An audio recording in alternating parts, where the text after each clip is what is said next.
اپنا غم ہر کسی کو مت بتائیں، کیونکہ مرہم ہر گھر میں ہو نہ ہو، نمک ہر گھر میں ضرور ہوتا ہے۔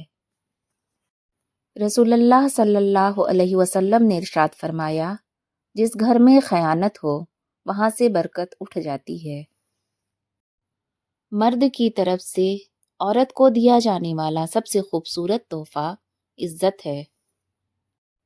اس کے فاقوں کی خبر کبھی اخبار میں نہ چھپی، جو اخبار کے دفتر کے باہر اخبار بیچتی رہی۔ جو مجھ سے روز پریوں کی کہانی سن کر سوتے تھے، اب ان بچوں کو میرا بولنا اچھا نہیں لگتا۔ میں 14 سال کا تھا تو میں نے کھانے کے لیے روٹی کا ایک ٹکڑا چرایا، جس کی وجہ سے انہوں نے مجھے پکڑ کر جیل میں ڈال دیا اور 6 مہینے تک مجھے مفت روٹی دیتے رہیں۔ بس یہی انسانوں کی عدالت ہے۔ تم وہاں سکون چاہتے ہو جہاں آدم علیہ السلام کو سزا کے لیے بھیجا گیا تھا۔ دوزخ میں لے جانے والی دولت سے وہ غریبی ہی بہتر ہے جو جنت کی راہ پر چلا دے۔ یہ پھل والدین کو ان کی زندگی میں کھلائیں، مرنے کے بعد مولویوں کو کھلانے سے کوئی فائدہ نہیں۔ دن میں 5 وقت مولوی آگے ہی ہوتا ہے، صرف ایک وقت ہے جب آپ مر جاتے ہیں تو مولوی پیچھے ہوتا ہے اور آپ کو آگے رکھا جاتا ہے۔ مولوی کو آگے رکھنے میں ہی قوم کی حیات ہے۔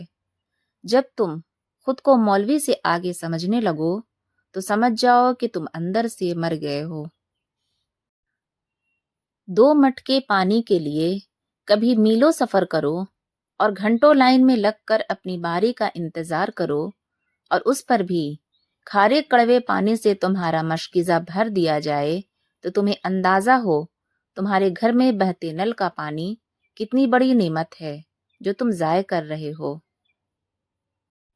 کیا فائدہ اس ڈگری کا جو تمہیں تمہارے والدین کے حقوق اور فرائض نہ سمجھا سکے۔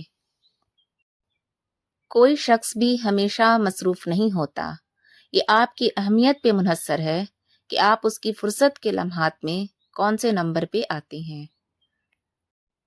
سب سے بہترین وراثت یہ ہے کہ والدین اپنے پیچھے محبت کرنے والے بہن بھائی چھوڑ جائیں۔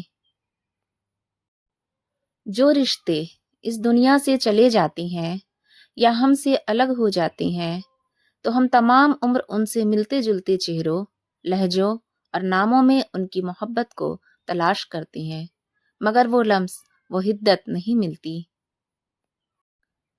اب ہوائیں اگر معذرت بھی کر لیں تو ٹہنی ٹوٹی ہی رہے گی۔ اس آخری عدالت سے ڈریں جہاں منصف بذات خود شاہد ہوگا۔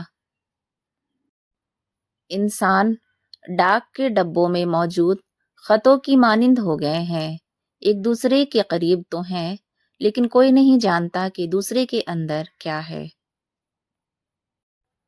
مجھے اچھے لگتے ہیں وہ لوگ جو اپنے لفظوں میں کسی کی خوشی یا غمی میں اتنے پر اثر جملے ڈھونڈ لاتی ہیں کہ اگلے کی خوشی یا تو ڈبل ہو جاتی ہے یا پھر غم آدھا رہ جاتا ہے۔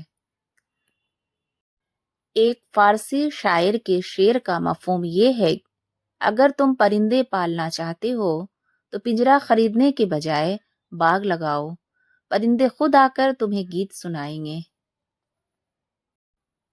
ایسے لوگوں سے کنارہ کیجیے جن کی گفتگو کا موضوع دوسروں کی ذات ہو، جب آپ وہاں سے اٹھیں گے اگلا ہدف آپ ہوں گے۔